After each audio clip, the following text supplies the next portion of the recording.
রবিবার রাখি বন্ধন উৎসবে অংশ নিলেন মুখ্যমন্ত্রী ডক্টর মানিক সাহা।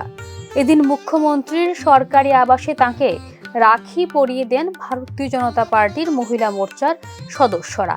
এছাড়াও ছিলেন অন্যান্য সংগঠন এবং সংস্থার মহিলারা।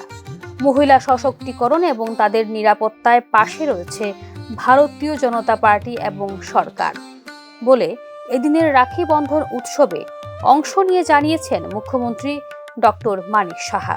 বন্ধন উপলক্ষে সমস্ত বোনেরা মেয়েরা আসে। তো অ্যাকচুয়ালি গতকালই এই অনুষ্ঠান হওয়ার কথা ছিল।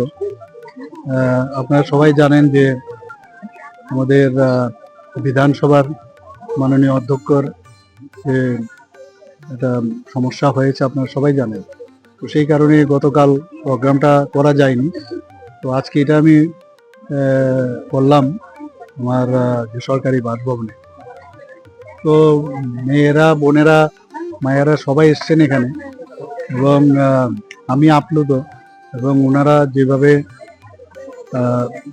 প্রার্থনা করেছেন ভগবানের কাছে, তো আমি এর জন্য ওনাদেরকে আমি ধন্যবাদ দেব এবং ওনারা যেন ভালো থাকে, ওনাদেরকেও যাতে আমরা সরকার এবং আমাদের পার্টি বা আমরা সবাই মিলে ওনাদেরকে যাতে রক্ষা করতে পারি যে কোনো সময়ে কোনো সমস্যা হলে, সেই বিষয়টাও আমি ভগবানের কাছে প্রার্থনা করেছি।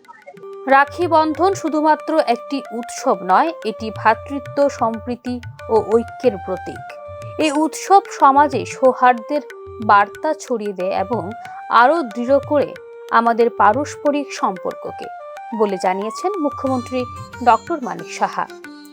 এদিন সকাল থেকে রাজ্যের বিভিন্ন প্রান্ত থেকে মহিলা মোর্চার কর্মী, সংগঠনের সদস্যা এবং সাধারণ বোনেরা উপস্থিত হন মুখ্যমন্ত্রীর বাসভবনে। মুখ্যমন্ত্রীকে একে একে রাখি পরিয়ে দিয়ে তার দীর্ঘায়ু, সুস্বাস্থ্য এবং সমৃদ্ধি কামনা করেন মহিলারা। ভিও রিপোর্ট, নিউজ নাও।